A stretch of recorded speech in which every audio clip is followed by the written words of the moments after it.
98% of all arthritis is a simple mineral deficiency disease. Only 2% of arthritis is rheumatoid arthritis caused by an infection that's curable in 2 weeks. You can cure rheumatoid arthritis in 2 weeks with antibiotics. We've known that for 70 years. But see, there's no law requiring doctors to cure you, so how do they treat you? Let's see here. They give you prednisone, cortisone, they give you methotrexate, they give you gold shots, they do joint replacements, $750,000. Why should they take $300 in office calls? See, now you've become very dangerous now because now you know the truth. 85% of the people with rheumatoid arthritis also have bone-to-bone arthritis. So you still, even with rheumatoid arthritis, even though it's an infection, when it's advanced and they're all gnarled up, even people like that, within a year, we can get them playing concert piano. We've done it hundreds of times. You know, they're all gnarled up. No surgeries, no joint, just within a year, they repair. It's an amazing thing, okay? You give them the healthy bone and joint pack, you throw in what we call the killer biotic, kind of like Geraldine's boyfriend, Killer. Some of you may recognize this fellow, Andy Young, from the old civil rights movement. This is 1991. I was a little porkier back then. Shed about 60 pounds since then. But Andy was scheduled to get a double knee replacement because he had bone-to-bone arthritis, 1991. Athletes told him about me, so he called me and said, "Can you help me?" I said, "Yeah," and he canceled his double knee replacement surgeries. And that was 21 years ago. He's never had to have any joint surgery, and he's perfectly healthy now in his 80s. He can outrun an 18-year-old and swims 5 miles a day. He's been on my program for 21 years. The coming epidemic of arthritis. Why is there a coming epidemic of arthritis? That's because there's 80 million baby boomers all who listen to the doctors. Exercise is good for you. Drink plenty of water. Do not take any vitamins, minerals. You can overdose. Now, do you think they did that just because they were stupid? Or because they were protecting their trophy wife's lifestyle? This came out in September 2012. Soaring knee surgeries put a strain on costs. Why is that? Because there's 80 million baby boomers come along. And they all want knee surgeries because the doctors and insurance pay for it. Why would I want to pay $4 a day to rebuild my knee when insurance pays for surgery? Because when you do surgery on your right knee, what does that do for the other 71 joints in your body? Nothing! You take the healthy bone and joint pack, it supports and promotes maintenance and repair of all of them. Well, I better ask my doctor. I get that a lot. I better ask my doctor. You better hurry. He's 75 years and 11 and a half months old. He's only got 2 weeks left.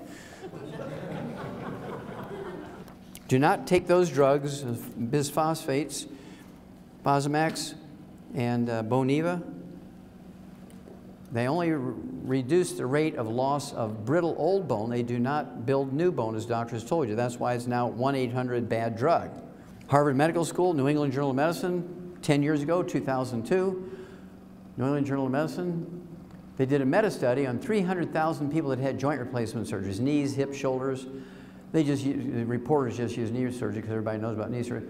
Knee surgery, AKA all joint surgeries for arthritis, are worthless. That's Harvard Medical School and the New England Journal of Medicine 10 years ago. But you go to any orthopedic surgeon, you say, "Oh, I've got bone-to-bone arthritis, both knees, and all these other doctors want to do joint replacement." Well, I'll do a better job and give you a 10% discount. Do any of them say, "Hey, let's try the healthy bone and joint pack for 90 days here? Then we'll decide about surgery"? No, no, no, no. So what I want you to do is give Youngevity, give me 90 days. Do the healthy bone and joint pack. If you have any joint problems, I have to tell you, I'm 73 years old. I've been doing this for 64 years. I started when I was 9. I started taking, not the healthy bone and joint pack the way it is, but the 90 essential nutrients twice a day since I was 9 years old. Read the book, Dead Doctors Don't Lie. It tells you the story how I figured it out when I was 9. I figured I had a little help, right? No 9-year-old was going to figure it out then, so I must have had some help. But think about it. I haven't been sick one day in 64 years. People know me for a long time. I've never been sick in 64 years. I've never been on a prescription medication, never. I can still get another 8 hours of lecture on 1 foot if I can balance myself here. I mean, there's not many 73-year-old guys who can do that because they have arthritis and pain in their feet and their backs and all this kind of stuff. And so it has nothing to do with age. It has to do with everything. You're giving your body all the raw materials it needs to maintain itself. You put oil in your car, you change the oil every 3,000 miles, like the maintenance book says, that car will last 300,000 miles. You don't change the oil and you don't replace it as it's burning up, you might only go 50,000 miles, right? So, give me 90 days. If I fail, you can always get the surgery. If you go get the surgery first, you can't always get unsurgery, uninfected, unparalyzed, and undead. 4 years later, the same group of doctors, same database, looked at back surgery, low back pain, sciatica, restless leg syndrome, peripheral neuropathies, numbness, burning, tingling in your neck and feet and hands and so forth, degenerative disc disease, surgery unnecessary for sciatica and low back pain, low back problems. Give me 90 days. If I fail you with a healthy bone and joint pack, you can always, right? You can always go get the surgery. But you don't want to go get surgery first because of all the terrible things that they do to patients for back surgery. That's the worst. I see people all the time. They're all neuro. Oh yeah, they put 2 rods in my back 14 years ago and I'm doing fine now. Everything's good. Yeah, give me 90 days. Okay, diabetes is a simple mineral deficiency disease. It's not genetic in any way, shape, or form. We've known that for 70 years. It's a simple nutritional deficiency disease. But again, doctors are not obligated to cure you when there's a cure available. They're a protected monopoly.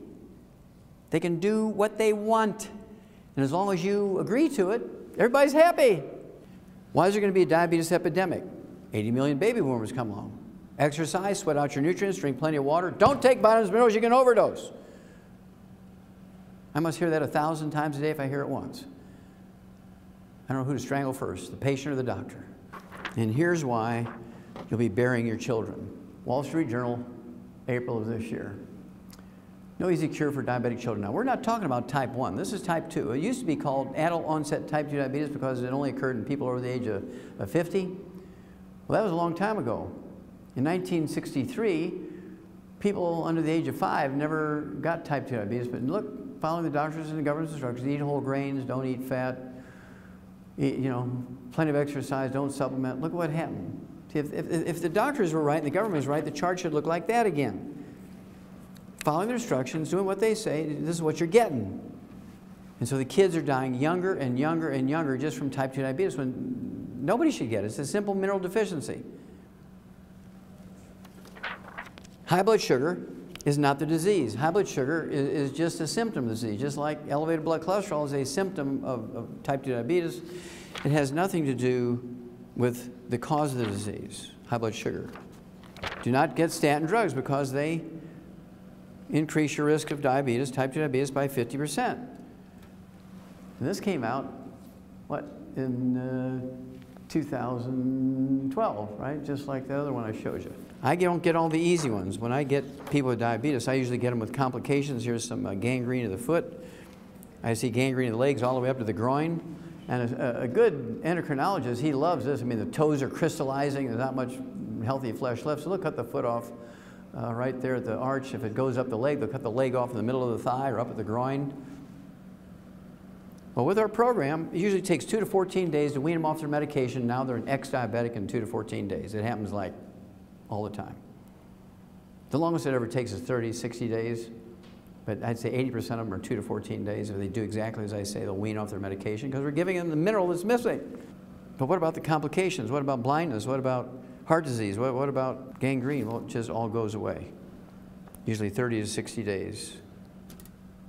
We do have to have one thing for gangrene. It's called the Ultimate Daily Tablets, just like for vascular dementia and coronary artery disease. For this, I would also add, in addition to the Healthy Blood Sugar Pack, which is the Healthy Starter Pack, and the Sweeties, appropriate for body weight.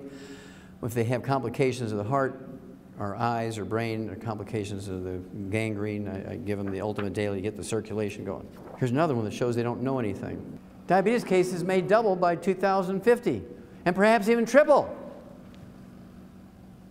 Now, what does that tell you about their level of knowledge when it comes to the cause of these? They don't know nothing. All they're doing is tracking numbers and treating the same way over and over and over. I remember Albert Einstein. He was a Nobel Prize winner, one of my favorites, and he said, many global things are unimpeachable. My favorite is, insanity is doing the same thing over and over and expecting a different result. He's the one that came up with that. What a beautiful global statement, right?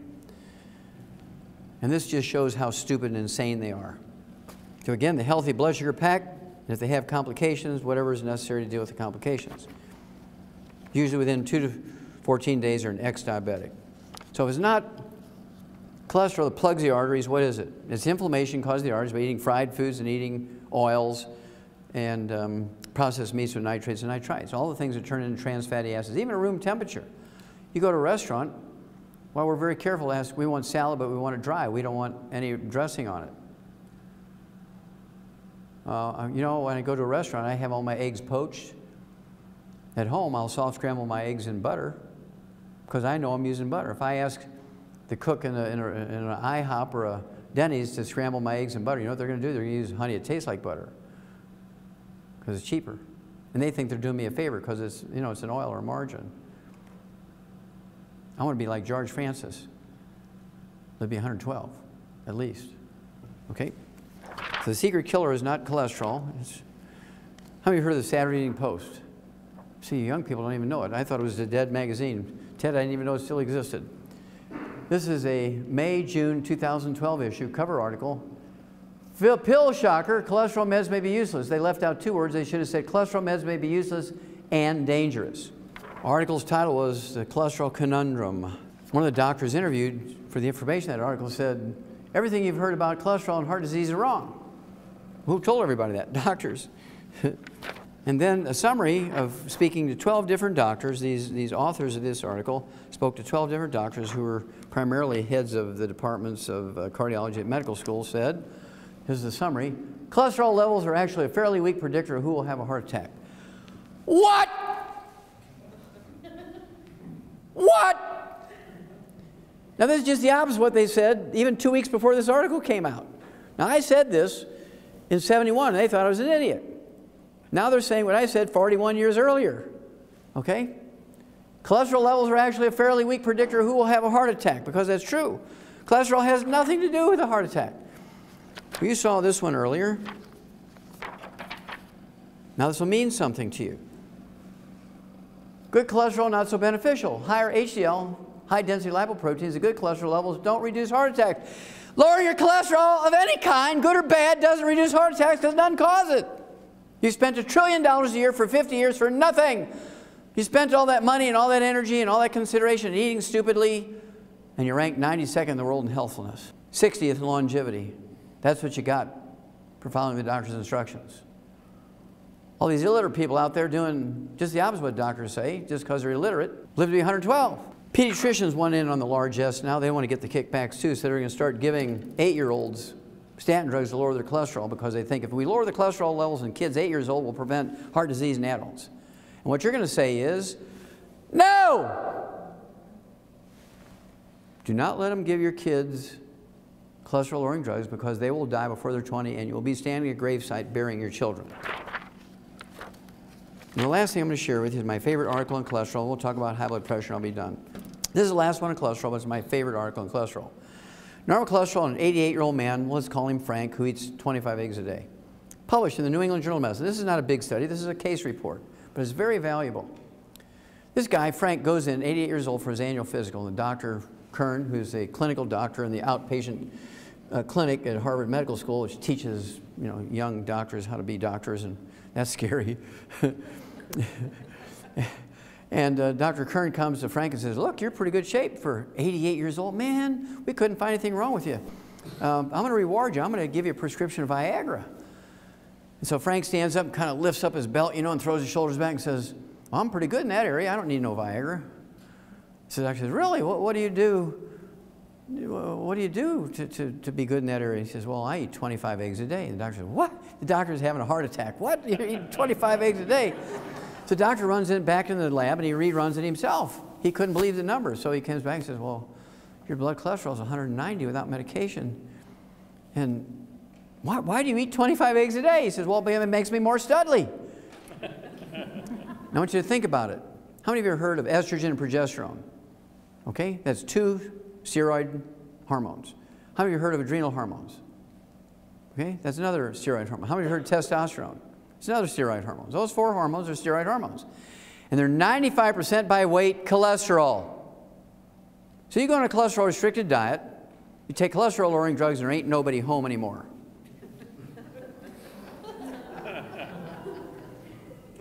Okay? You have erectile dysfunction. That's why they have so many ads on TV after 10 o'clock at night. There's Bob selling Enzyte.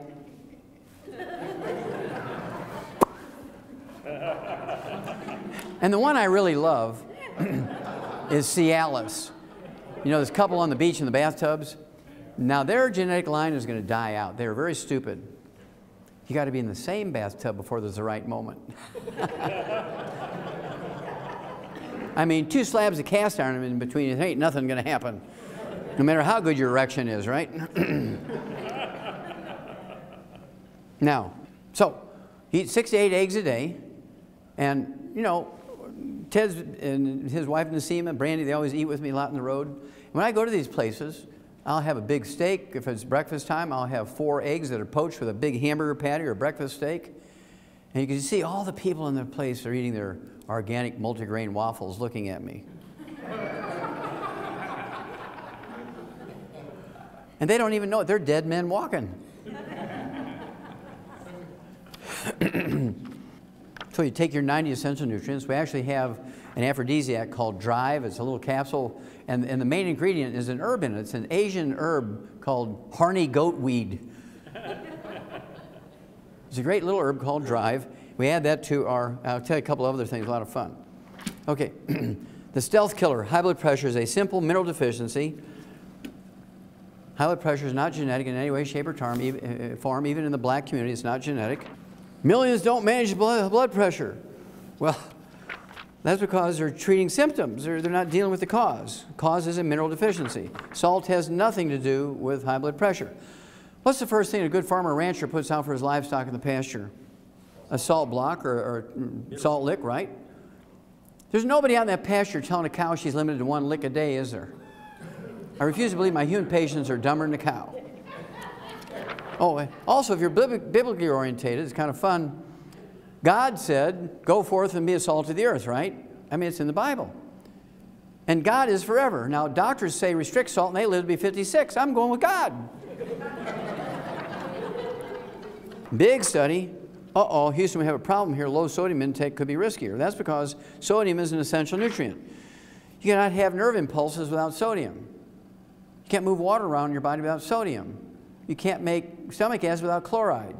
Chloride and sodium are probably the most common of all the mineral cofactors necessary for enzymes and genes to work.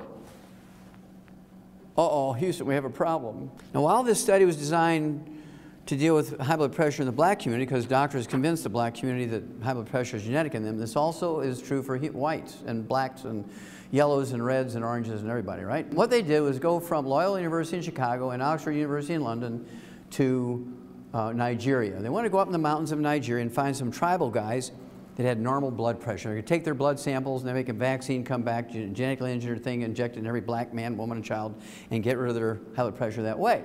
Well, they get out to Nigeria from Oxford University and Loyola University, and they find out that only 7% of the people living in the tribal areas of Nigeria have high blood pressure. 93% are normal. That freaked them out. So they go back to London, they go back to Chicago, and they start doing DNA tests looking for gene pools of people whose ancestors had originated from West Africa during the slave trading days in the 1600s, 1700s. They found lots of them. They started just simply screening by doing blood pressure. They found out that the people with the same genetic pool as West Africa, as the West Africans, 33% high blood pressure. So you know immediately it's not genetic because your position on Earth doesn't dictate or change how a genetic disease will manifest itself. If you have a genetic disease here, you know, in Minneapolis, you're going to have it in London, you're going to have it in Cape Town, South Africa, you're going to have it in Auckland, New Zealand. It doesn't matter where you're on Earth, the genetic disease can be the same. So when there's a 5 times difference here between where you live, you know it's not genetic. Well, they didn't like that.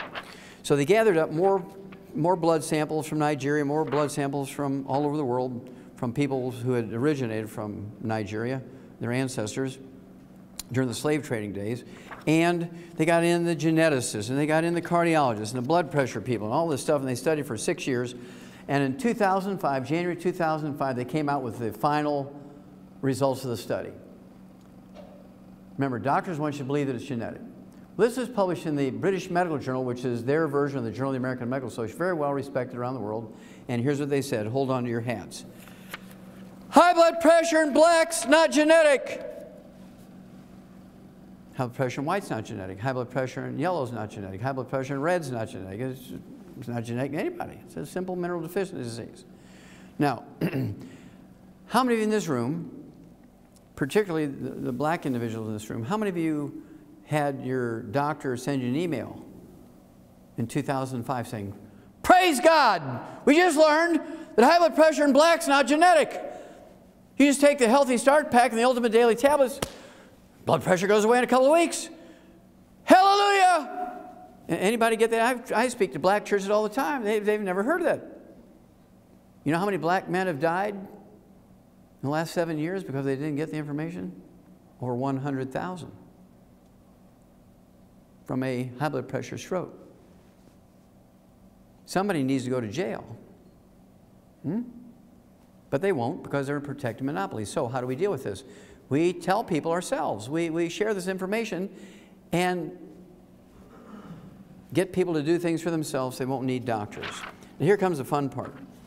In August of 2003, in the Journal of the American Medical Association, of all things, JAMA, the Journal of the American Medical Association, in August of 2003, there was a big article in there about an herb that lowers blood pressure. It has flavonols in it. It's called dark chocolate. Not milk chocolate, not Hershey's bars, but dark chocolate has a substance in it called flavonols, which lowers blood pressure. Now, it doesn't solve the problem of the mineral deficiency, but it will act like a plant medicine. Herbs are plant medicines. It'll lower your blood pressure so you don't have a stroke until you're taking enough minerals for you to eliminate it permanently, right?